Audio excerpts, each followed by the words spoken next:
देशातलं एक बलाढ्य शैक्षणिक क्षेत्रामधलं नेतृत्व आज आमच्यातून निघून गेलं.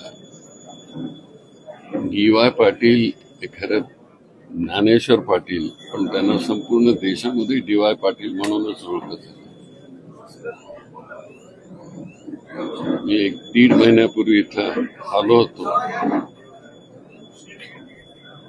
तेव्हा त्यांना भेटलो, पण ते पूर्वीसारखा जोश नव्हता. काही ओळखत होते तसंच, पण लगेच विसरायचे ते. तेव्हाच मनामध्ये पाल चुकचुकत होती की ते आमचे किती दिवसाचे साथी आहेत. डी.वाय. पाटलांनी या महाराष्ट्रामध्ये शिक्षणाचं हे अभूतपूर्व अशा प्रकारचं काम केलं आणि बहुजन समाजाचं हे नेतृत्व त्यांनी संपूर्ण देशाला दाखवून दिलं की आम्ही हे बहुजन समाजामधून आलेला असलो तरी काही करू शकतो. आणि शिक्षण क्षेत्राचं हे प्रचंड अशा प्रकारचं काम त्यांनी निवडलं.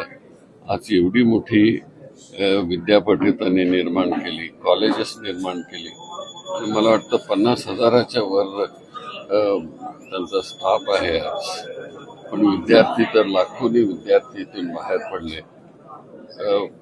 डी.वाय. पाटील म्हणजे एक दूरवर विचार करणारे नेते होते. त्यांनी शेतीमध्ये विचार केला, आरोग्यामध्ये विचार केला, शिक्षण क्षेत्रामध्ये त्यांनी विचार केला, पण अखेरपर्यंत त्यांनी शिक्षणाचा ध्यास घेतला होता. ते वडिलांनी त्यांच्या ज्ञानेश्वर हे नाव किती सार्थ ठेवलेलं होतं हे आत्ता आम्हाला कळायला लागलं. ज्ञानेश्वरांनी आपल्या समाजाला ज्ञान देण्याचं काम केलं आणि आपल्या अंगची जी शक्ती आहे, ताकद आहे, ती सगळ्यांना गरिबांना वाटण्याचं काम त्यांनी केलं. सगळ्यांशी अतिशय सौजन्यतेने वागायचे. ते गव्हर्नर असताना देखील कधी आपली सत्तेचा रुबाब त्यांनी केला नाही. ते 3 राज्याचे गव्हर्नर होते आणि खरं म्हणजे मी आणि ते महाराष्ट्राच्या असेंब्लीमधून आम्ही दोघे काम करत होतो. त्याच्यानंतर आम्ही राष्ट्रीय पातळीवर गेलो. ते गव्हर्नर झाले, मीही गव्हर्नर झालो, पण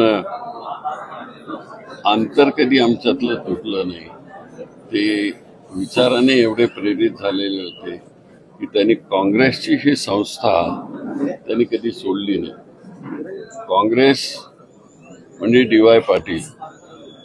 त्यांना सत्तेमध्ये काही मिळो न मिळो, पण अखेरपर्यंत त्यांनी काँग्रेसची साथ सोडली नाही. हे सगळ्यात महत्वाचं आहे. नाहीतर एखादं कुठे काही मिळत असेल म्हणून सोडण्याचा प्रयत्न करतात, पण डी.वाय. पाटलांनी असं काय कधी केलं नाही. अशा या थोर नेत्याची किती आठवण म्हणून सांगायची. मी सोलापूरला माझं शेत आहे, तर माझ्या शेताच्या बाजूला नाही मी इथंच घेणार म्हणून अगदी शेताच्या बाजूलाच कुंपण सुद्धा नाही अशा ठिकाणी त्यांनी जवळजवळ 30 एकर शेती घेतली. आजही आहे ती विजयच्या नावाने तिथे शेती चालू आहे. पण असा एक मोठा सहकारी, जीवाचा सहकारी आज निघून गेला. महाराष्ट्राला त्याचं दुःख आहे, आम्हा सगळ्यांनाही त्याचं दुःख आहे. मला वाटतं की आयुष्यभर कधी निघणार नाही. कोल्हापूर जिल्ह्यातील सर्वच अचूक घडामोडींसाठी डिजिटल कोल्हापूरच्या सर्वच प्लॅटफॉर्मला लाईक, फॉलो, सबस्क्राईब करा.